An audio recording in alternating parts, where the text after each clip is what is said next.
Street Champs, come get put on. Today I'm here with Colorado's #1 engineer, Andiroo. How you doing today, Andy? I'm good. Thanks for the intro. Yeah. I'm rocking with that. Andy, I gave you a nickname right off the bat. You did. Do people call you that? Sometimes. Some people call me Drew, Andiroo. Like I think Troy. I don't know. A lot of my clients will call me Drew. Really? It's kind of funny. Yeah. Short for Andiroo. Andiroo's kind of I like that's a unique name. Oh yeah. Well, I got it because like it was like 2016 when I first started making music and stuff, and it was like the girl I was dating at the time. She gave me that was like my little pet name, and then like all my homies found out, started making fun of me for it. So I was like, bet I'm gonna make it my name and I'm gonna trademark it and do all that fun stuff. Really? Does that girl know that you trademarked it? Actually, I think she does. Yeah. Wow. How does she feel? I'm cool with her though, so I don't think she cares. She's just like, that's funny. Give me money for it. No, not seriously. Oh wow. Hopefully not yet. Yeah, right. Wait till the credits start coming in. Exactly. All right. So for the people that don't know, Andiroo, where are you from? Orange County, California. I Oh. had to think for a second. Yeah, and then I moved to Colorado Springs in 2006, and I've been here ever since. Really? Yep. How old were you in 2006? 6. Yeah, I was born in 2000. Oh, really? Yep. 23 years old right now. Oh, wow. Yep. That's easy. It goes with the... It does. Oh, yeah, my birthday is January 5th, too. So it's like right at the beginning of the year. Wow. I had a lucky birthday. What did that make you? Capricorn, I think. A Capricorn? Yeah. What if that's not what you were asking? That would have been... No, I'm yeah. just like talking about my... Are you into that? Every person I talk to is. My roommate really is. Ty, he's so funny. He's like obsessed with it, so I just know a lot about it. But I don't really do a lot of research myself, but hey. Got Capricorn vibes. Yeah, hell yeah. I like it. All right, so Orange County, you said? Yep, Orange County. You got any memories of that? Not too much, to be honest, because I was so young. Like, the biggest thing I remember is just going to Disneyland all the time. Oh, really? Yeah, and then it got really expensive to live in California, so my family was like, let's go to Colorado. And then, yeah, that's what we did. And at the time, Colorado was super cheap. Like, it was, like, dirt cheap to live in Colorado Springs that year. And then, yeah, it was... I've just been here ever since. I like it here. I didn't like it here for a while too, and it wasn't really until like I graduated either, which is when I kind of started doing more exploring and stuff because I was like, Colorado sucks. There's nothing to do here, and then I discovered the nature stuff that you can do here, and I'm like, okay, I kind of vibe with it. It's all right. You said your family being your parents or both your parents together? No. So that was actually like when I was a year old. They divorced actually. So and that was my dad who left and stuff like that. So it was just my mom, my brother and sister, and then me. And then yeah, so we all 4 of us moved together. Yep. Do you talk to your dad now? A little bit. Like I was like 18 because I couldn't. It's just personal stuff with that. But I was 18 when I first started talking to him again. So I was a little bit. I didn't know him too much. But one of the crazy things actually about my dad was that he was actually an engineer and a producer for a while too, and I had no idea about this. And he's like super musically inclined and stuff like that. So it's just funny how it kind of like without even knowing him or anything, I naturally like picked up the hobby of piano because I played piano since I was 6. So when I moved to Colorado, I started playing piano. And then I just was classically trained until I was about 18 years old. And then like I said, around 16, when I started making music, I wanted to start producing a little bit. So I kind of applied all the stuff that I learned from my like classical training and stuff to that. And that just kind of turned into this whole thing where I'm making music, then I like engineering and producing and stuff. And then, yeah. Wow. Yeah. It's in your blood. Yep. All right. So growing up, you said you didn't really start to like Colorado until you graduated. Talking about high school? Yeah. What kind of kid were you like in high school? I was it was kind of weird because I was like in this in between stage. I was definitely emo. That was one thing. I was definitely an emo kid in high school. I get those vibes. Yeah, of course. Yeah. Capricorn. Absolutely. But yeah, no. So I was definitely emo. But it was weird because I just had like, I don't know. It was weird. Like the first 2 years of high school, I didn't really have too many friends and stuff like that. It was just like me and my little emo clique and stuff like that. But then like the last 2 years. I started doing more of like kind of like the partying kind of stuff and like just hanging out with a bunch of people and really like getting socially out there. So it was weird how I kind of got like both experiences in high school. Yeah, it was like junior year, I want to say. And I think that was actually strictly due to me. Oh my God, this is funny actually. I'm going to get into this. I was signed up for a weights class like my junior year of high school, right? And this was still at the time where I wasn't really talking to a lot of people. I had a small circle of friends. But I'm tiny, like I'm small, I'm not strong at all and stuff like that. So much so that like the weights teacher was like, "Hey, buddy, you're not very strong and you're not improving, so we got to get you in a different class. So they actually put me in power volleyball, which is hilarious. But the way that worked out was that like all the popular kids were in power volleyball, and then they all started rocking with me. I was like, okay, that's what's up. So that's kind of how the tides shifted in high school. But it was all right. You know, I did okay. I graduated and everything, so that's good. But I definitely did not like school. That's for sure. Either. Yeah. Power volleyball. I've never even heard of that. It's just volleyball, to be honest. It's Really? just what they called it. Yeah. Are you pretty good at volleyball then? No. No. Then you took a whole class on it. No. Did you go to college? No. No. As soon as I was 18, I was like kind of good enough at like what I was doing with the production stuff to kind of like do that. It started off as like a gap year, kind of like what everyone does. But by the end of that gap year, I was already kind of engineering and stuff almost full time and making like a good income off of it in my home studio. So I was like, I'm just gonna keep rocking with this. If I don't have to pay for college, let's do it. And then like I want to say by the time I was 21, like 2 years ago, it was like my full time. I quit my job and everything, and since then I've just been doing that. Oh wow. What was your last job? Sky Zone Trampoline Park.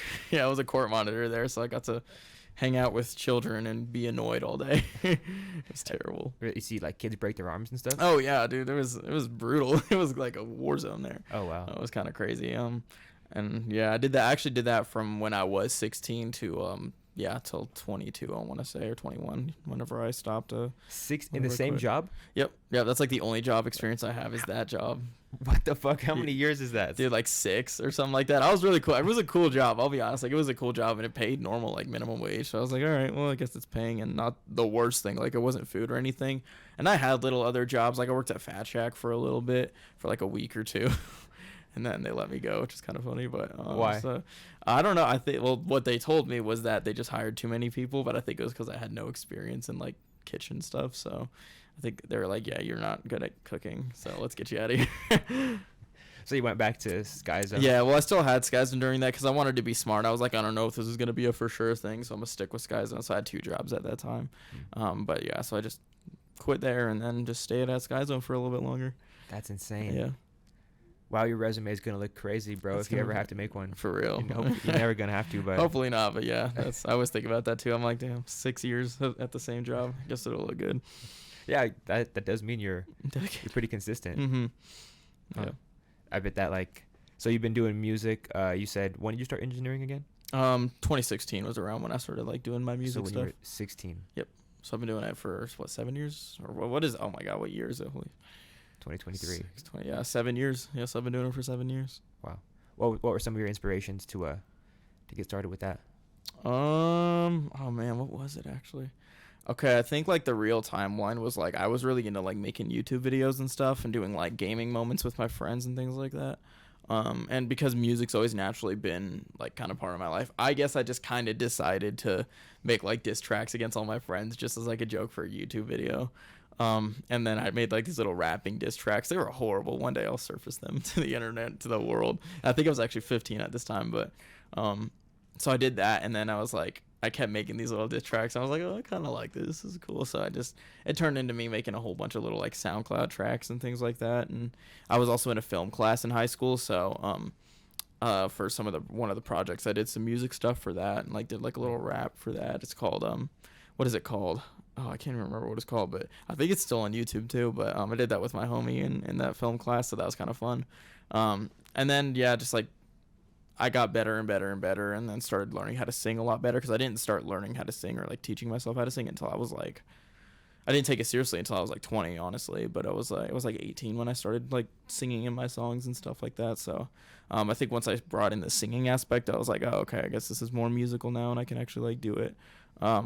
But I think the main thing that like inspired me to like keep going with it was Oof Trap Remix when I made that little thing and that track that blew up. Do you know about that? Do you know about Yeah, it's popular TikTok sound, right? Super popular, like 300,000 videos, people using it and stuff like that. It has like millions and millions and millions of views. Can I look it up on my phone right now? Oh yeah, I'm gonna play it real quick. Oh yeah, you got to.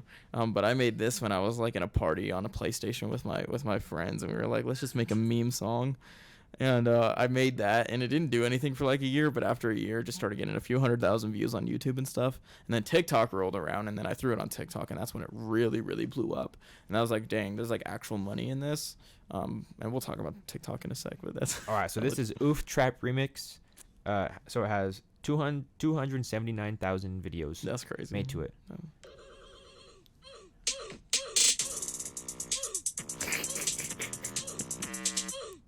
That shit was so. That's so funny, bro. That's kind of a whole thing, to be honest. Dude, I made it in like 30 minutes too. That's what's funny. Really? It's so funny. It's a minute long. Dude, it's hilarious, bro. I made it in like 30, like maybe 30 minutes, I want to say. And it just kind of like that. I'm not going to disclose it, but like the amount of money that I made from that just on like streams alone is so hilarious, bro. Really? It's like actually hilarious. And I think that's the one thing that inspired me, where I was like, dang, like Give us a roundabout number. I want to say, oh man, let's see. I think on DistroKid. Okay, actually, I'll just pull it out. Pull it out. May as well. I'll give you exact numbers. Yeah, you're pretty popping on TikTok. You have a Yeah, so it was like 2019. I started doing TikTok. And actually my first video was about making that, and I was just messing around. But that video alone got like 60,000 likes or whatever on that first video, and that was like the first video I ever did. So I kept making like videos on TikTok, and I would just do little covers of things like that. Like I did this lo-fi Fly Me to the Moon cover that did pretty good, and a couple of other things. But over time, I just gained like some like exposure of just either like just doing funny little things on TikTok, or just my music. And eventually, I gained like, dude, I think I like peaked around 180,000 followers and something like that in like 2 months. Then I released my album around that time. It's Not About You, which is not an amazing album in my opinion, but it's what I released around that time. And that album alone has like almost 200,000 streams or something like that. So, oh wow. That's kind of what, you know, that album, and then the Oof Trap remix is kind of what makes up my monthly listeners. A lot of people think I like pay for streams, which is kind of funny.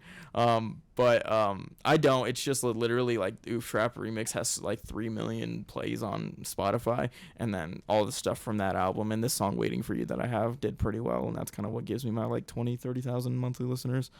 So if I look up on your Apple, it's gonna pull up Oof Trap remix is gonna be one of the songs? Yeah, that'll be like the top song. It's kind of funny. It'll always be part of my catalog. One day I hope to make a song that's bigger than that, so that's not like the face of my profile. Yeah. But it's kind of funny though. I just think it's funny how I just kind of embrace it now. Like I used to be like super embarrassed, but I'm like, it's just hilarious at this point, especially just because of like how good it did. Let me see, breakdown by song or by artist. Yeah. So Oof Trap remix, since I released it has 16.5 million plays on everything, which is amassed to $49,033. Wow. Yeah, that's that. Fucking insane. Yeah. So when I saw those numbers and started getting paid from that, I was like, dang, that's actually really, really good, and it's really consistent too. Wow. I mean, it is really consistent. So that was kind of like the main thing. Those kind of all those events together kind of inspired me to just keep engineering and stuff. I started taking in clients with like my homies. One of them's my roommate, but I started just taking in clients for like $20 for like a whole song. I wouldn't even do it by the hour. I was just like, whenever the song's done, it's done. And the more that I did that, the more people like started like spreading it with like word of mouth and stuff like that. And eventually I developed AH Records, which is my recording studio. H Records? AH Records. AH Records. Yeah, which stands for like Andrew's Home Recording or whatever. So I did that for a little bit, and by the time I was like 18, like when I graduated, or I won't even say like 20 years old, I started having so many clients come in. It was like 20 a week. Oh, wow. I think at that time coming into my house, and I was like, dang, I got to get out of my house. I do not want people around. Oh man, it was kind of crazy.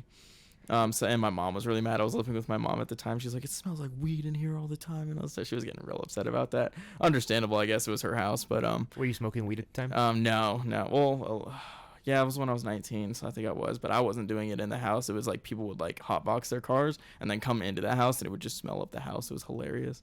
So eventually I was like, yeah, let me go get like an actual like office building. So that's when I got my first office space for my recording studio. And then just since then, yeah, once I got that's when I was like, hey, I'm going to do this full time. Is that the one you're currently in? No, so this is the one I'm currently in, that I'm sharing with Black Pegasus right now at Mount Olympus Recording Studios. Shout out Black Pegasus. Shout out. Olympus. Yep. The one before that was it was on Lehman Drive. It was along North Academy in Colorado Springs. And there's a whole story to that. That was actually crazy. Cause what I didn't know at the time, like I knew like the sound might be an issue or whatever, being in an office building and stuff, but like my neighbors were like family therapists and stuff like that. So specifically the person above me, she hated me so much to the point where she was doing all sorts of crazy claims on me, like like there's some of the craziest stuff, and she would come down yelling and screaming at me. I'm like, what are you doing? This is crazy. Wow. So I eventually moved out of there because I was like, the landlord was like, yeah, we're getting a lot of complaints from her, so you can either terminate your own lease or I can terminate it for you. What do you want to do? And I was like, it'll probably look better if I just cut the lease myself. So that's what I did. And then Black P actually came in clutch because I've been doing shows through him for a while at the time. And he kind of had an eye on me. He was telling me a little bit about how he's kind of kept an eye on me because of the TikTok stuff and seeing kind of what I was doing with like the musicality of my own music and stuff like that. And he just saw a lot of potential and stuff. So he already had an eye on me. And I was already kind of cool with him. I had a couple features with him and stuff that we did. But I went to him. I was like, hey man, I know you have that extra office space at Mount Olympus. Would you mind if like I paid you to like take that up and stuff? And then since then, like our kind of relationship as business partners has really like blossomed. We've done a lot more songs together. I do some of the podcast stuff with him. He's really cool. He's been really vital in getting me a lot of the good shows that I have and stuff. And he's just been able to kind of mentor me a lot, which is really cool with like music and just creating content and stuff. So big shout outs to Black P because he really, I mean, I didn't know what I was going to do at the end of the first lease. I was like, man, I'm going to have to like give up my studio, which was like really bad because the money was good and I was like doing really good. And it was just a really bad time for me. In my life and stuff like that, and just super stressful. So for him to come in clutch like that was like really huge. So really big shout outs to Black P. Yeah, definitely. Yeah, he's very inspiring to see what he does. He's so consistent on all of his shit, music, podcasting. His podcast is doing amazing. Oh yeah. Shout out to 40-year-old fuckboys. Yeah. Have you ever wanted to? Well, actually no, but we'll get into that. Have you ever? So you said he's your mentor. Kind of like he'll mentor me on a lot of things. Like I'll go to him and be like, hey man, I really want to like get my name out there. Like sometimes I'll go to him and just be like, hey, what do you think I should do? Because he's just really smart with the whole social media thing and just being an artist, and he really knows like the ins and outs of that part of the industry. So I go to him a lot on like, hey man, because he always tells me, he's like, dude, you're so talented and you could do so much more with what you have. Because he gives me a hard time too because I'm not as proactive as I should be. I feel like for like especially with the TikTok, clout, I guess that I've gotten over time and stuff, I'm not as proactive as I should be. So he's always on my ass about that too. So I feel like that's kind of a way that he mentors me about that. But in a good way. I mean, it's all fun and stuff like that. But yeah, so that's kind of like how he mentors me a little bit. I'll ask him for advice and he'll give me ideas for like YouTube videos and what I should do and stuff like that. So I kind of have that same thing with him. I ask him stuff about this. Yeah. Great guy. Yeah. So getting back into the whole timeline of things.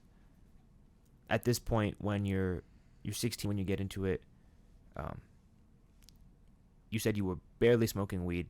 Was there ever a time in your life when you were like heavy, consistently like smoking weed or drinking or anything? Not too much. I know it was about last year actually is when I got really into drinking.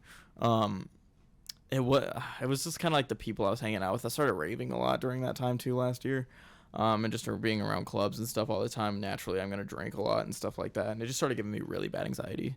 So I was like, yeah, I've really got to cut this out. I don't think I ever reached like the level of like alcoholism or anything, but it was definitely getting to a point where it was like a few times a week I was like getting drunk, and it was definitely getting pretty bad there for a bit. And I'm already not the healthiest dude in terms of like my diet and stuff. So I'm like, yeah, alcohol is just not the way. I don't think I ever used I never smoked weed a lot. Like even when I was like smoking a lot, it was more just like consistent smoking and stuff because of, the girl I was dating at the time and the people around me and stuff. That didn't last too long. That was like maybe a year. What about like rave drugs? No. Some mollies. I'm so scared of Molly and LSD and everything. I have not gotten into psychedelics. I'm like, I'm going to have a bad trip and like hurt myself like that. Yeah. So I never got into that, thankfully.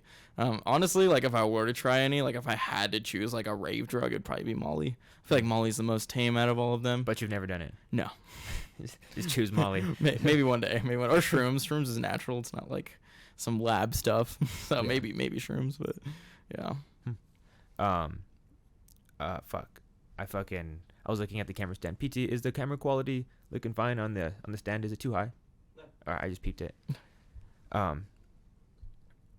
So you never got into that shit. Yeah. What about any relationships? You said you were dating that girl with the Oof remix, or you said you were dating a girl when that fucking came out, or no? Oh no, it was like kind of the one that gave me my name. Oh yeah. Yeah, that was like when I was like 16. Yeah, she would just call me Andiroo and stuff. It was kind of funny. What about like relationships past then? Have you consistently like been dating? Are you dating right now? So I was dating this girl Haley for a while. Not to like name blast or anything. I actually have a lot of respect for her and stuff like that. But we dated for like 3 years. There was like one short period for like 2 months that we weren't like really talking or anything. But yeah, it was about 3 years. And she was really cool actually. That's what a lot of my newer songs are about actually, is that relationship, and that kind of ended not great. But I still think she's a good person. I think we both just made really bad mistakes. I didn't always treat her the best or anything. It wasn't anything like abusive or anything, but it was definitely like I was not like cherishing her as much as I should. I just wouldn't appreciate like the things that she would do for me. Like she helped me a lot, like build my studio and really help me, from the ground up. And she was there from like the very beginning when I was like super, super broke during like COVID and stuff like that, to being, making 70,000 plus, just from the studio itself. So she really did help me from the ground up, and I just don't think I had appreciated her enough in that time. But even before her, I didn't date that much, so I just think I needed that experience to really learn from that. So then it caused her to do things and want to go see other people and stuff. So and that's all I'll say about that. But that was probably the most serious relationship I was in, because I was definitely for like 3 years. Other than that, I've had little flings here and there. They're like a month long or whatever. But the girl I'm with now, like she's really sweet and she's really good. So I'm hoping things last with her and stuff. That's been for about 2 months, I want to say now. So that's really cool. She actually just moved from New Mexico here. Oh wow. So taking big steps. We'll see she where it goes. She moved in with you? No, she just got her own apartment. I actually love that she did that, because like every girl that I've talked to that has been like long distance, they instantly went, I want to move in with you, and I'm like, that's kind of crazy. Yeah, that's insane. So for her to be like, I'll move there, but I want to be in my own apartment, I'm like, that's cool. I love that. And that was like the most comfortable way, I think, for both of us to make that move. And that way she doesn't feel super trapped. But she also wanted to move to the Springs for like years before even knowing who I was. So it wasn't like just some sporadic, oh, I like this dude, let me move whole states for that. Yeah. She was thinking about moving to Colorado Springs for a while, and she's visited a whole bunch of times and stuff. So yeah, other than that, nothing too crazy with my dating life. But a lot of your songs are a lot slower, right? Yeah. At least in the most recent album that I have, Selfish. That album's a lot about kind of like, I've always tried to like genuinely just be the best person that I can. And I think we all do to an extent. But I always really, really have prided myself in not being malicious towards anyone, not being vengeful, anything like that. I'd rather blame myself before anyone else and stuff. And it caused me to kind of like be way too nice to people, to the point where it's like people started taking advantage of me and stuff like that. So that's kind of what the whole album Selfish is about. But then yeah, on that album, so it's a lot of slower, kind of more not happy music on the album. But yeah, there are a couple breakup songs on there that are pretty slow. But yeah, no, that album I made during kind of a rougher part of my life. And the next album that I have is actually going to be a little more positive, which is pretty good. So I'm kind of excited for that one. That outlook, like being more I guess stingy with your time. Yeah. And being more selfish with who you give to. Yeah. Are you still like struggling with that, or how's that? Yeah, so it's I think kind of the therapeutic thing about that album was it kind of helped me find that answer in myself, where I can be selfish, but I can still find that balance, of, hey, this is who I am. It was just a weird time, man, because it's like I said, like I've always tried to pride myself in being such a good person and at least try to be the best person that I can be. And we all make mistakes and stuff, but going from that and that mentality to like, now I feel like I need to be a dick so I can protect myself, essentially just be selfish, be an asshole and stuff like that. Because I had like morphed into that mentality, I didn't like who I was.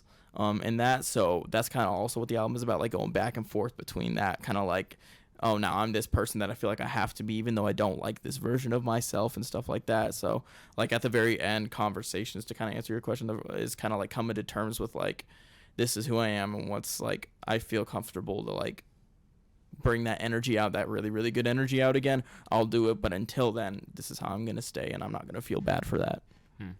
How many friends do you have? I keep it pretty small. My roommates, I have 2 roommates, or actually, I have 4 roommates. We're in a big house, so but we're all cool. I've known all of them since like high school. So I consider them, part of my circle. And then I have two homies in person, Braden and Hunter, that I've known then since like middle school, and they're really cool. They're really close. We'll go to like raves and stuff together and hang out and stuff and play video games or whatever. And then I have my online friends that I'm always visiting. Like I really like traveling and just going to different places and stuff. So I'm always visiting them, going to Texas, New Mexico, Arizona, all these different places, just to kind of like California and stuff to go see them and visit them and stuff. And so I do have like a lot of friends, but honestly, I'm kind of like in this weird chapter with myself where I'm kind of keeping to myself too, to work on myself, especially because of all like kind of the selfish mentality that I was in. I'm just trying to figure out who I am and stuff.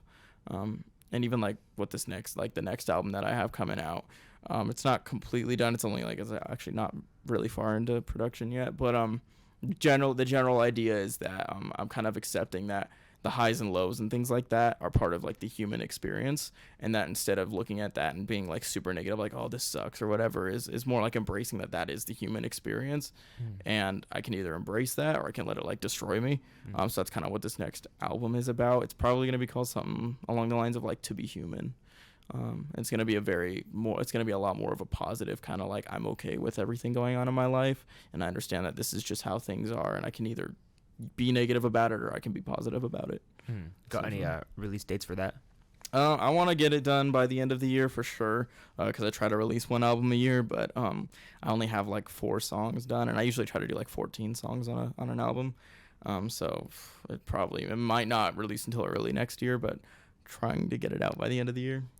Yeah. I could see that being like definitely like a winter release, because so the vibes are there. Exactly. Or like maybe like a early release, just so it's coming into the new year, like kind of both flows. Yeah. I fit with that season. You ever struggled with suicide or depressive thoughts? Not too much. Like I think we all have gotten to those points where we kind of think about it, kind of have those like, oh, would this really fix kind of things or whatever. But I definitely have had my moments where I'm like, man, everything is just really, really bad right now. And I do feel like, not being alive would be better than being alive.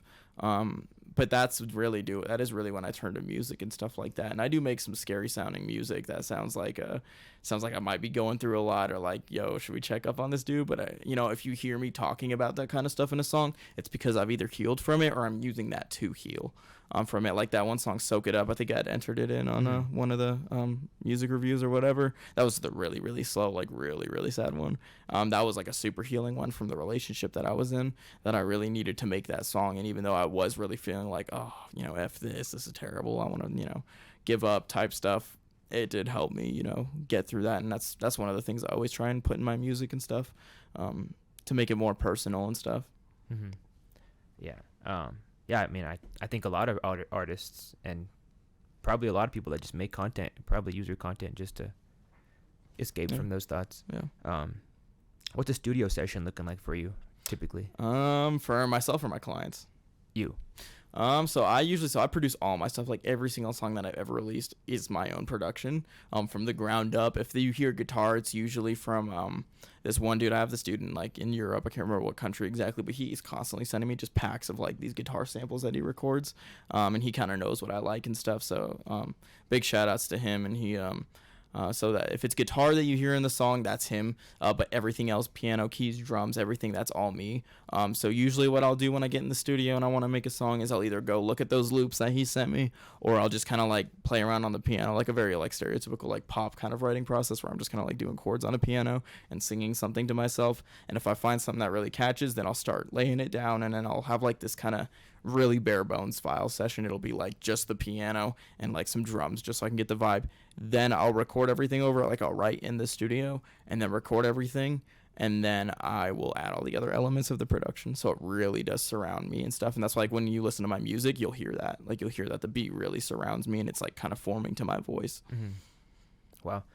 It's just you, solo vibes in the studio, no one else? Yep. You like that more? Yeah, I can't record with other people. I envy my clients for being able to do that too, to be able to like record in front of people like that and sing and stuff, pre-processing and all the auto-tune and pitch correction and stuff. I'm like, I could never. Why? I'd get embarrassed. I don't know. I know I'm a good singer because I perform live and I sing live and everything like that. So it's not like I think I'm like bad and people would laugh at me. I just like, man, I don't know. I feel like I can't really unleash my full like emotional vulnerability in the studio if other people are there. Mm-hmm.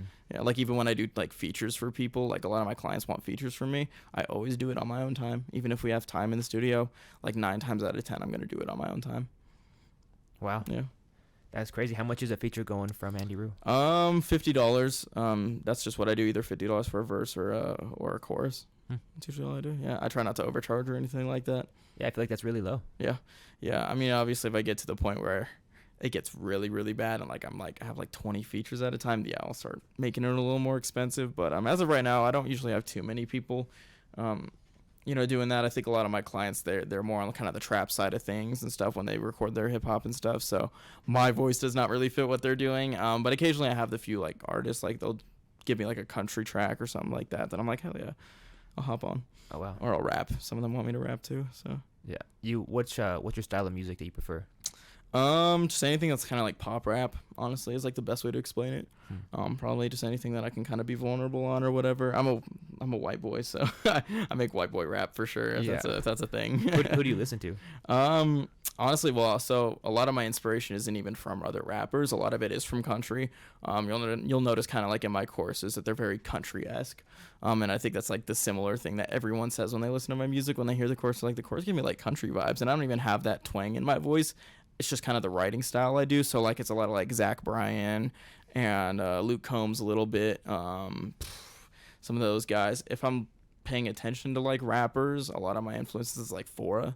I really like Fora. I like NF is pretty cool. I try not to do too much inspiration from NF though, just because I feel like there's a big group of local people in every like city that tries to be like NF to do like the angry like orchestral movie soundtrack stuff, and I think it just comes off so like fake because so many people are doing like that NF style, so I try to avoid that. But in terms of like his writing like lyrically, I kind of do that too. Like I don't focus a lot on wordplay and stuff. I just focus on kind of like what am I saying, but yeah. And then Token, he's a pretty big one. I just opened up for him actually, which was really cool. That was a really cool show. Token is definitely a good influence in terms of like my flows and like how my cadences and things like that. I like being able to use that musical experience of like rhythms and patterns and stuff, and any way that I can implement that into my flows or my melodies and stuff like that, I'm always gonna do. That Token show, was there any other openers? There was a couple others. It was a pretty close show though. It wasn't like a normal like Black P show where you have like your 10-15 openers. It was definitely pretty small. I think there was only like 3 of us or something like that. Oh wow. So yeah, and that was a really really really big one for me. I think it was me, Bino, and Vet Life, I want to say, are the ones who were there. Oh wow. So that was really cool. Bino was first, I was second, and then Vet Life was third.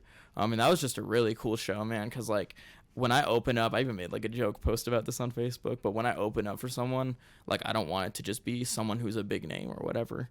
I want it to be someone where the crowd is really gonna vibe with like my music and stuff, and I think like that Token show is really huge. Like everyone really rocked with that, and I got like so many messages that next day. Bro, I've been looking all night for your stuff and stuff like that. I wish I would have seen you at the show and stuff. That was a really really cool show and stuff like that. There was like this little kid that walked up to me after and stuff, wanted a picture with me and stuff. It was really cool. Oh wow. I was like, it was a really cool show for sure. How wholesome. Did you met Token? Yeah, so I've met Token actually a few times. I've gone on Instagram Live with him a few times too. I actually really rock with Token. We're not homies or anything like that, but there's definitely like every time he's out here, I make it a point to see him and meet him and stuff like that. So it's really cool. Oh wow. Yeah. What are some of the other artists that you've been on shows with? You remember really well? Let me see. There's this one dude a while back. His name's Cataract. He's in Denver. I actually kind of lost connection with I don't know what his Instagram is anymore, to be honest. But I was like, right? Let's hope. No, I'm just playing. But he was really cool. He's like a really good opener. I always think about him because he's just like super talented. He really gives me those chill kind of vibes, and he's just really talented. I know he produces his own stuff. It's spelled with a K. It's Cataract with a K, like Katarak or something like that. But yeah, no, he's really cool. Some other people, let me think. I've done some shows with Will Henshaw and his group. I don't know if you remember Dose from back in the day. It was with Dino and Dipper and stuff like that. I don't know. That was pretty cool. I've done that in the past. Big Mac. I rock with Big Mac. I've done some shows where him and I have been openers and stuff. But other like big artists I've opened up that I have opened up for is like Twisted Insane. I've done Futuristic. Oh, nice. Who else? trying to think who else I've done. I've done some local guys. I'd actually, I actually completely forgot about this. I did kind of like a co-headliner with Black P. Actually, that was the show that I did before Token. It was like at the end of last year, I want to say. I did see that. Yeah, and that was a really cool show. That was a really good one. But yeah, I don't perform as much as I should though. I really do want to perform more and get on stage more. But man, this winter was so brutal to me, bro. I kept losing my voice over and over again. We tried to even reschedule a few times because of it too. Yeah. Because I was like sick or things just didn't line up. I don't know what happened. My body was just like, you know what? Fuck you, Andrew. I'm not gonna let you do anything. And actually, like the week before Token, I got COVID for the first time. Like I had escaped COVID this whole time. And the week before Token, I got COVID. So I'm like, it's going to go one of two ways. I'm going to lose my voice and not be able to do like the biggest show I've ever done. Or I'm going to get miraculously better. And thank God I got better like 2 days before the show. So that was scary. Yeah, I mean, do you get sick a lot? No, not usually. It was just this winter. For some reason, it just really messed me up. So I couldn't perform as much as I wanted to. And I really wanted to perform a lot this year too. But as soon as I can get back on, I'm going to go. Definitely gonna go. I want to do Deer Summerfest this year. It's in September. It's kind of a cool event that some of my clients actually do in Manitou. It's a really, really cool event. It's actually a free attendance this year too, which is even cooler. Wow. So I want to do that this year because I think that's a really cool vibe too. Everyone's just kind of vibing and doing like relaxing, chill stuff. So I think it kind of fits what I'm bringing to the table. You just want to be on camera? Okay. Well. It's gonna be a bitch to pass back and forth. It's okay. All right, I'll save you some. I'll give you half of it. All right, that's Potato behind the camera, guys. He's camera shy right now, but he has a mic. So, okay. All right, so back on the whole timeline of things. You said you have 3 brothers and sisters, right? Total. So I have a brother, a sister. Yes, I have 2 siblings. Okay. Yeah. And then, so where are your siblings and your mom now? So my mom and brother still live together, and they're actually pretty close to me. They live in the same neighborhood as me, actually, which is kind of funny. So that's cool that I'm close to family like that. And then my sister lives in San Diego, California, because that's where she went to college, and she just got married recently. So I think her and her husband are actually doing I think they're like starting like a business thing together, so I think that's pretty cool. That's what she's doing. So she's an older sister, so she's 4 years older than me, which is 27 now. So yeah, she's 27. Oh wow. Yep. What do they think of your whole? Damn. Yeah, fireworks going off today. It's the 3rd of July. Oh, it's the 2nd of July. Yep. We should be expecting it. Right. What do they think of your whole lifestyle and they're cool. They were it definitely seemed like they were a little hesitant at first. My brother's always supported me. He's always came to shows and recorded and stuff, so he's always rocked with that. And I've actually inspired him to start doing his own kind of little music stuff too here and there. So maybe we'll see him in the local scene one day. But they were cool with it. My sister was definitely skeptical, but like my sister, when she graduated, I was 14, I want to say. So she didn't even see the whole process really because she was busy in college and stuff like that. So when she had first visited back when I started like blowing up and stuff and I was telling her about it, I don't think she really believed me too much about like the listeners I was getting and stuff like that and the shows I was doing. So it was kind of funny. But I think she sees it a lot more now and she likes it a lot more. I definitely had a rocky start, man. I feel like my music stopped being cringy like 2 years ago and I've been making it for so long. So which I'm glad I finally got to that point. But man, it was slow at first because I was so caught up on the whole musicality of everything that I wasn't really focused on like how does this actually sound to people. I was so focused on the technical side of things. So now I'm a lot more focused on like how can I just make good music that everyone is gonna like or like people who listen to it are gonna like. And then I just started doing that about 2 years ago. So they rock with it a lot more now than they used to for sure. Oh really? They verbally told you that? Yeah. Oh damn! They like listen to my music now and like add it and stuff like that. So they're really cool. Same with my mom. My mom didn't like. It was hilarious when my mom first found my music when I was 16. I was so upset. She's like a mega Christian, and because I was cussing, she didn't like that. It was kind of hilarious. But now I'm a little bit more cleaner, not intentionally. It's kind of weird. I accidentally am a little bit cleaner now because I feel like I'm talking about more like personal things, and I feel like I have a lot more to say versus just making like hype songs and stuff like that. So I've actually found myself having a lot more clean tracks on my albums than I used to and stuff, and that's just unintentional completely. So my mom likes it a lot more now too than she used to. Are you religious? I'm very agnostic. I grew up in a super Christian home and stuff, and I think after being in church for so long, I have weird conflicting things where I'm like, I just feel like not one person, not one religion can guess everything right. So I focus a lot more on like spirituality and being comfortable with like not knowing. If I do have any specifics, I think I'm monogamous, so I believe that there's one higher power. I don't know what it is, but I just the thing that's similar amongst like all religions is just generally just be a good person, essentially. So that's what I take from it. I just try to be the best person I can and just have faith in whatever there possibly is. I've had some paranormal experiences actually, so I'm like, I feel like the afterlife is definitely real for sure. Yeah, I think so too. So I'm definitely not atheist, that's for sure. You like seen a ghost? Not. I don't think I've seen anything, but when I was like, I want to say like 9 or 10 or something like that. This is a terrifying experience actually. I was like, we were in this house basically, me and my family and stuff, and the way that like my bedroom was set up, right, was like I was on the second floor with like my mom, and I was in my room, and it was like right here, and like the doorway was right here, but I could see all the way across the hall into my mom's room, and she would have her door open, I guess, for safety or whatever and stuff like that. But my mom would snore a lot, so like one night I was like trying to go to sleep or whatever, and I heard this like really deep, like kind of like speaking in tongues. It was really, really weird and creepy, and I thought it was my mom snoring at first. But it just like started sounding a lot more human like and like a man. And because I didn't grow up with a dad, and my mom never remarried or dated anyone, I knew it wasn't, because me and my brother were the only boys in that house, and we were children, so I knew it couldn't be that, unless my mom was doing some weird sneaky stuff. But then like the next day, like, or that week sometime, like my mom, I guess, had also experienced really creepy like sounds and like speaking in tongues, because I didn't bring it up to my mom. My mom brought it up to like my sister. It was kind of funny actually. My mom blamed my sister for it because my sister was like into manga and stuff, and my mom thought it was like the devil and stuff. It was kind of funny. It was a whole funny thing. But so we like did like holy water and like prayed over the whole house and stuff like that. So I definitely have had like some crazy paranormal experiences in the past that make me definitely not atheist. I'll tell you that much. I definitely believe there's an afterlife and a higher power. Did it go away?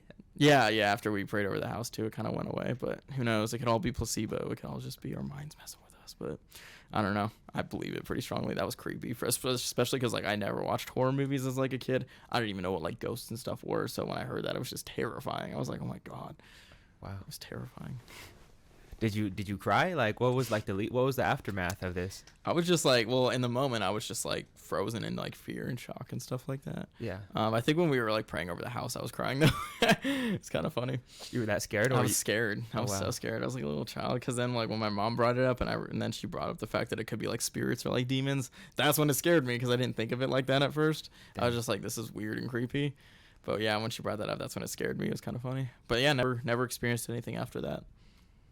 Yeah. Wow, maybe it's in you. Maybe it is in me. Who knows? Dude, my roommates always talk about how they hear stuff in the house, but I have yet to experience anything in the house. I'm like, it's either that I am the possessed, or I'm just somehow God really likes me or something. I don't know. One of those two. I don't know. I'm protected. I don't know. Wow. I have no clue. I think the funnier one is that it comes with you. Yeah. Right. I think that one's better. Yeah. I'm rocking with that a little more. That's more interesting. I feel like. Exactly. That's wow. Funny. That's pretty scary. I have a story like that. I used to stay at my cousin's house, and there was like this big ass murder. These two brothers murdered an entire family, and we didn't know about it. But I'd always tell him like, yo, there's something in here, and it's watching me sleep. This witch moves next to him. There's like ghosts and shit. The witch said, yeah, that's insane. I felt it in my bones. That's insane. Yeah, I feel like those are just feelings you can't deny. Exactly. That's crazy. Yeah, that's scary. Ghosts, man. Scary. Speaking of ghosts, did you ever want to start a podcast? I've thought about it here and there. My roommates actually recently started a podcast. But I think I'm just more in the musical kind of atmosphere and stuff like that. I don't know what I would do for a podcast. Maybe I'd start doing stuff like I said, I've made YouTube videos for a while. I actually started that when I was 12. So I've been doing like content creation for so long. What were those videos? Just like gaming videos and stuff like that. I was really obsessed with like Vanoss and Tobuscus and PewDiePie and stuff like that. So I really wanted to be like that when I was a kid. So yeah, up until I was like 16 or 17, I was making consistent like YouTube videos, gaming videos, and they would be really cool like collages and stuff. And because I was in film class, I learned all the editing stuff, so I did all the cool little animations and stuff. Were you getting any views?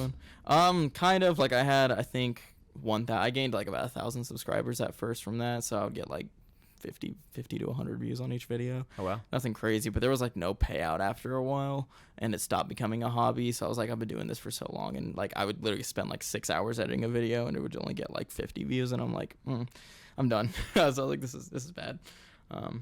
But no, it was fun. It was a lot of fun. Why did I bring that up again? What were you asking? I was asking. Oh, podcasts. Yeah, that's right. You were asking if I would ever start a podcast. But yeah, so I've done content creation like that for a while. I don't know if I would start a podcast. I feel like I can make a pretty interesting podcast. I don't know what I'd talk about, but it'd probably be something music related, probably. You brought it up that a lot of people were starting them. So. Yeah, I've noticed that a lot. Like, it's just definitely a big, like, fad, which reasonably, too. I mean, people like hearing other people talk and hear their opinions and stuff, and it's relatively easy to start one up and stuff like that. But as long as you're interesting, and I think if you put in the work like you guys do and stuff, and make a whole set, have good production and stuff, and spend the money and time and stuff, you can make a really, really good podcast. Yeah. That's fair. I mean, I think you should start like a music podcast, you know, like a ghost podcast. That'd maybe. Be pretty crazy. I could see you talking about ghosts or something. Doing some crazy stuff. Being like, this is Andiroo, and I'm talking about ghosts. And some ASMR ghost stories. Yeah, exactly. That's funny. That would be hilarious. All right, so current projects, you're working on that album. It's going to be called To Be Human. To Be Human. Yep. Are there going to be any singles, or are you just going to release it as a whole project? The one single that I released that's going to be on that album is Don't Walk Away, and that's the one that I just released. And that one's it's another like breakup type song, but that'll probably be the only like real breakup song on the whole album, because for each track I kind of wanted to represent some sort of emotion, whether positive or negative, that we have to deal with as humans and stuff like that. And I don't know how far I'm going to take that concept, but essentially, like, I made the intro track and stuff, and that's kind of what it's talking about, is that whole idea that I was explaining to you about, like, embracing, you know, those emotions and stuff like that as a human. Past that, I don't know if I'm going to bring it up much more than just making the music I like to make and making them about different feelings, whether it's anxiety or depression or suicidal thoughts or even just happiness and love and things like that. I think that's the cool thing about the concept of the album, too. It doesn't make me stick to one subject, because I love Selfish. I think Selfish is, like, an amazing project, to be honest, and that's, like, the first time I've actually been able to say that about my own music, that I genuinely think that is, like, an amazing project that I put together. But I think the only negative side of it is that all the songs were kind of about the same thing, and it was about this whole selfish mentality, which was good in terms of, like, a concept album, but in this new album, I think it'll be nice to be able to kind of explore a little bit of the different topics and stuff a little bit more. I might release another single, depending if it takes until past like the end of the year, then yeah, for sure. I don't want to leave people hanging with only like one single in a year, but I definitely want to, it's definitely going to be more of kind of like a relaxing album for sure. It's still going to have like kind of those pop sounds that I've had in the past and stuff like that, but I definitely want to focus on more of like the super musical kind of relaxing atmospheric sound, and rap and sing over that. What's your take on when people say albums are kind of not it anymore? It's all about the hot single. Here's the thing. Like, I think if you're looking for numbers alone, because I see this a lot from my clients, I think one of the cool things about being an engineer and working with hundreds and hundreds of artists out here is that that I can see how all of them move and how all of them do their marketing and stuff. And a lot of them do say that. A lot of them say, oh, yeah, it's about the singles, not the albums. Like, I rarely have any of them actually construct albums. And I get it, like I do get it, right? For the in terms of stats, yeah, if you want to get a lot of plays on each song, release singles, sure, if that's what you want to do. But I think the issue with that is that if you're just getting into an artist, right? You hear a song that you really like let's just say like Jack Harlow or something like that. Like, man, I love this. Now you go onto his page and he has 3 singles out. Or 5 singles out. No, you want to see an album. You want to actually be able to have some deep dives and really dig into their projects and stuff like that. So I think it is important to be able to do that. And I think that's also how you grow as an artist, at least for me. Like, I think each album's a really good growth period in terms of my style. Like, I can really say, okay, this was this era of my music. Now I'm moving on to this era and this era and this era. And when you do singles, I just think there's too much inconsistency that these artists end up getting between each song. And I think it just turns people. It's going to turn people off of your music when they go to each song and it's something way different or completely different quality, or they just don't have anything to really grasp if they want to get obsessed with you.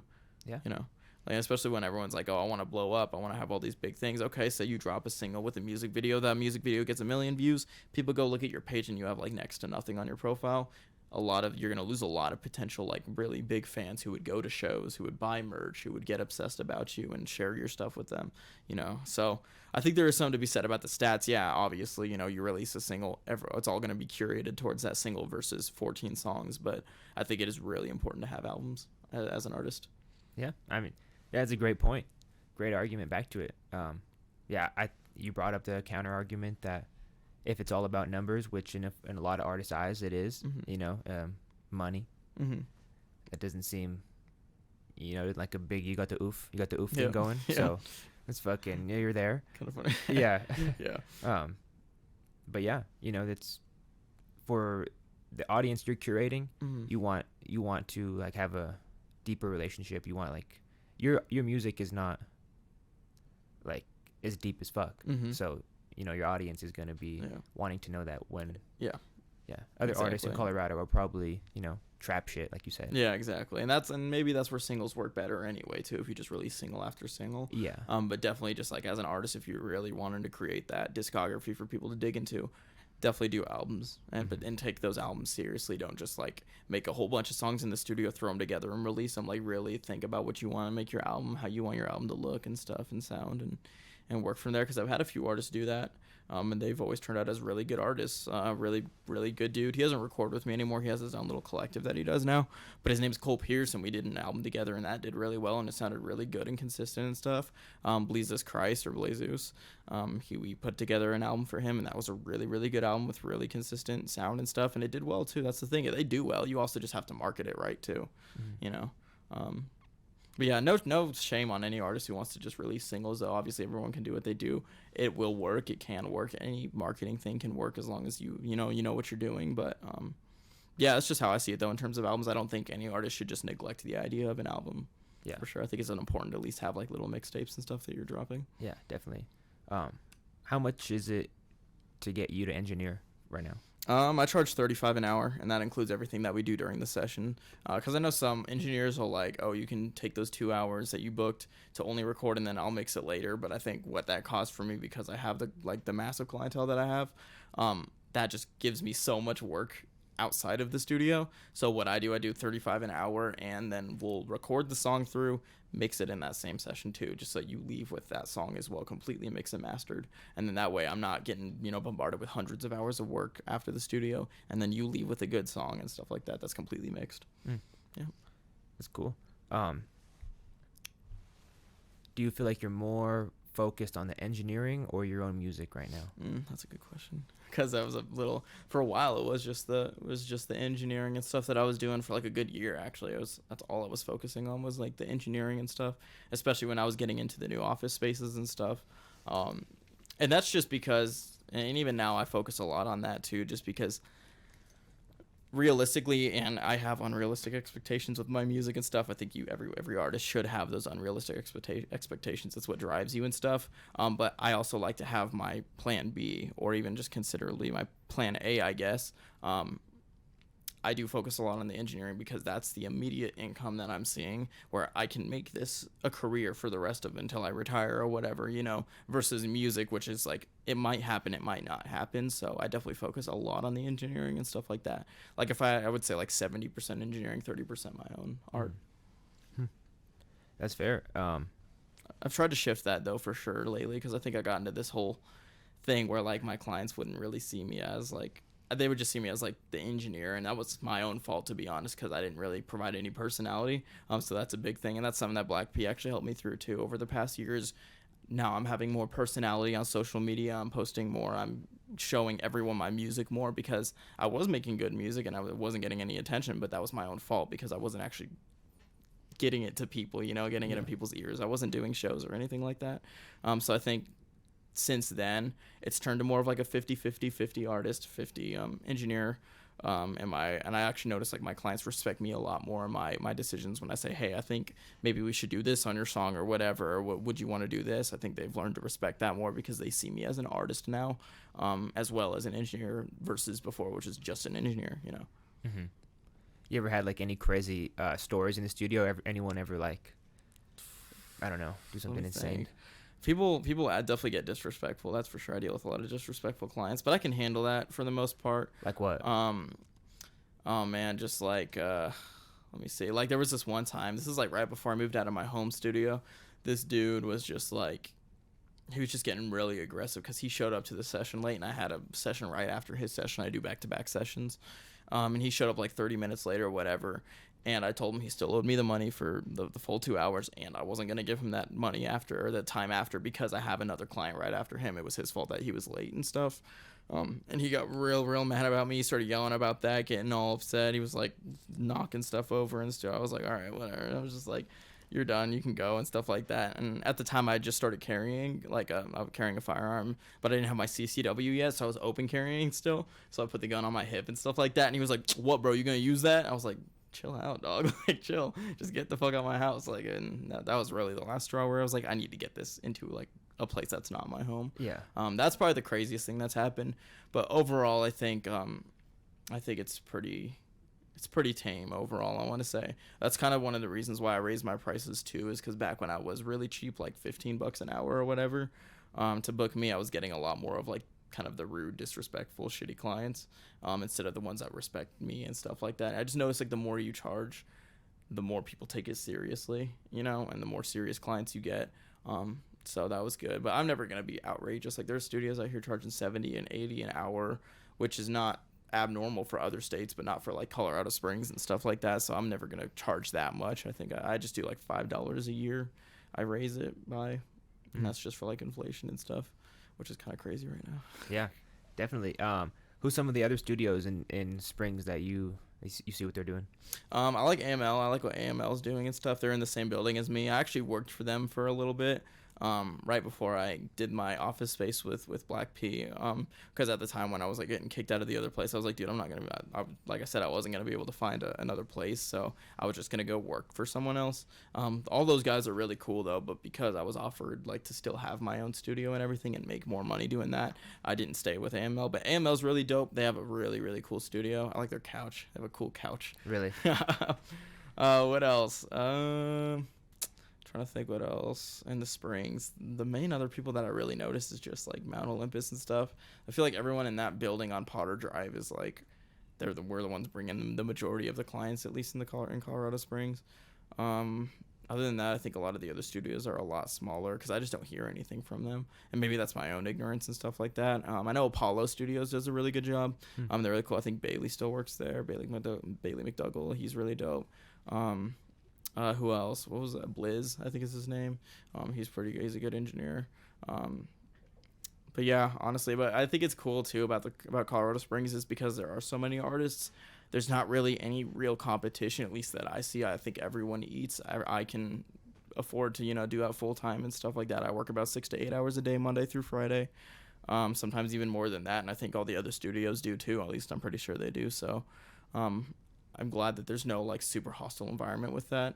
So I'm cool with everyone. I don't think there's any. I think honestly, the only studios that I notice that really just don't care about the artists is a lot of the Denver studios. Oh, and shit. I think Call what them it out. is, there are good ones. I'll be honest, there are really good ones. You definitely have to look for them because I constantly have artists come in showing me mixes, like full finished mix and masters from these places in Denver that have these huge like $500,000 consoles and these crazy just multi-million-dollar studios and stuff. They'll come here with mixes from that sound like they recorded it on GarageBand on their fucking phone.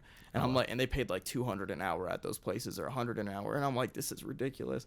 Like, I don't think you're really going to find bad studios unless you go to some of the ones in Denver. And that's just because I think maybe because it's higher income up there that maybe people are getting these loans and just spending a lot of money on how their studio looks and stuff. But Like which ones? dude, I can't even name. I don't even know, actually. I don't know any of the studios names up there, to be honest. And I'm not just saying that I really Dank don't know. Studios is one. Tank Studio? I haven't heard of them. No, there's that other one. It's like white and black. Fucking. I haven't heard of them either. There must be a lot of studios in Denver then. Because I'm trying to think if there's any of them that I know for sure. But I don't want to say a name and then get it wrong. But I definitely know like Wally had brought me in. Do you know Westside Wally? No. Pretty sure you know. Oh, okay. Him and TTLP used to do stuff together. But he brought me something from from a studio up in Denver, and it just sounded like a radio, like it was talking through a walkie-talkie or something, but it didn't sound good. It was terrible. Or like Lil Nate and his group, they come to me now.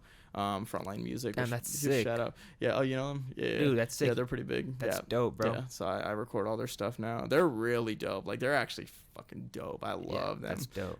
But they've showed me a couple mixes from Denver that are just crazy. Like, man, they don't do it like you, Andrew, and stuff like that. So I'm like, and they'll show me their mix, and I'm like, that's just ridiculous. But it's just like ridiculous to me that like people are willing to like charge other people that much and just not care about your music at all. And I think that's a big issue in the recording studio industry out here, is that you get a lot of engineers who just want to get that bag and leave, and they don't care about your quality and stuff. But thankfully in the Springs and even Pueblo, like Daniel and stuff, they do. A lot of us really do care about like how our name looks on that mix when we say, hey, we engineered this is, I want to make sure it sounds good. So I think that's really good. But there are also studios out in the Springs too, I'm sure, that have that same issue and stuff. But I definitely noticed a really consistent theme with those Denver studios is a lot of it's just money. It looks really, really good, but they can't mix for shit.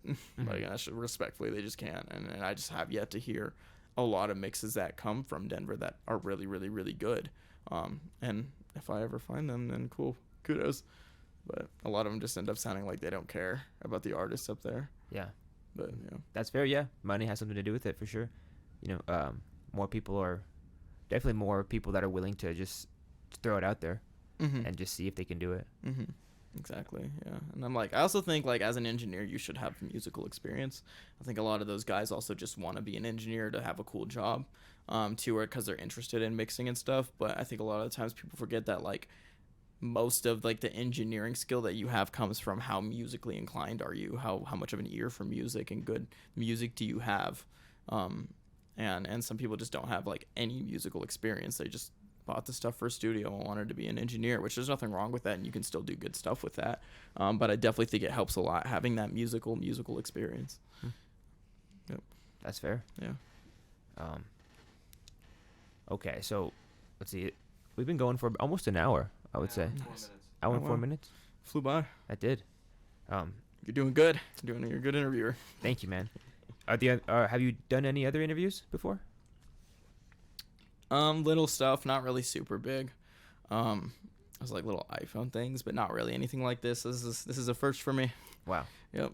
Appreciate it, man. So you took my podcast virginity. Wow. Wow, I love that. Or my podcast interview virginity. Yeah. Put more words on it. Right, exactly. That's funny. Are there any other topics that are just burning inside of you that you just really want to get off? Let me think. I don't know. I think we covered about everything. Just kind of like my inspirations and stuff.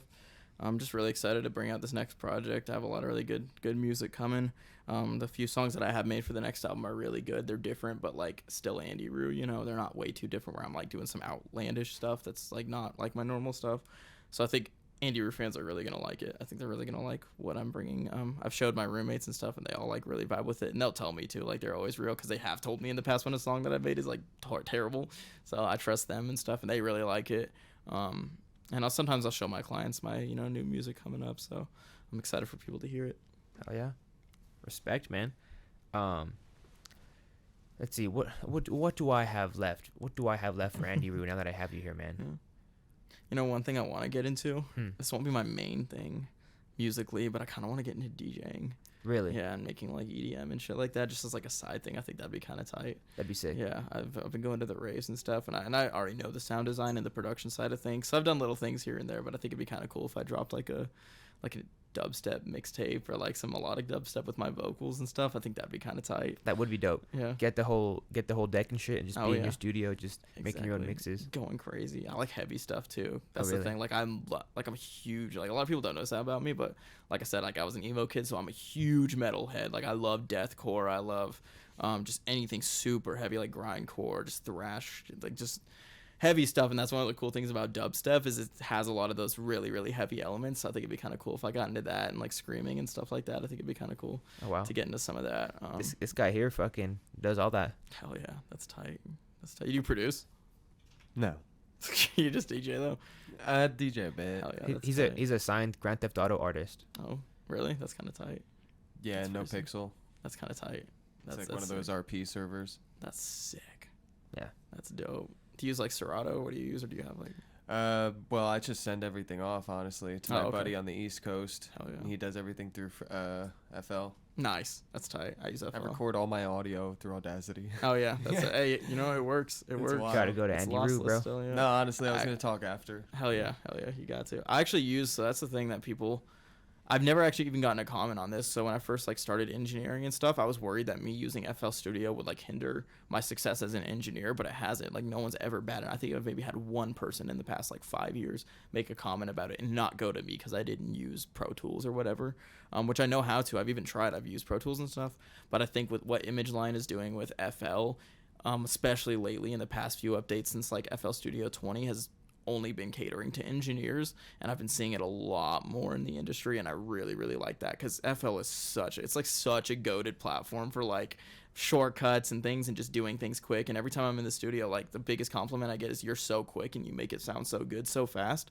It's because FL just allows you to do it. It just has such good like just shortcuts and just it just has a really good workflow versus like Pro Tools. When I've used Pro Tools and stuff in the past and Ableton and things, and it's so slow on those other ones. They don't have the same like I guess comfortability. And So I've also FL's your main? Yep, surprisingly. And I use a lot of outboard gear too. So but I'm not ashamed. I used to be ashamed to tell people, but now I'm like, hell yeah, I use FL Studio. Hell yeah, I use it. FL's like you said, it's goated. It's so good. It's so good. It's I think heavily it's slept on. Yeah. Because like just the other ones have very big names. I imagine. Yeah, I think we're slowly seeing it become an industry standard too in the engineering world, because I think they even have like on this most recent update, I think they have support for like actual like consoles and like mixing consoles and things now, which they didn't have before, and that was one of the big reasons big studios didn't use it.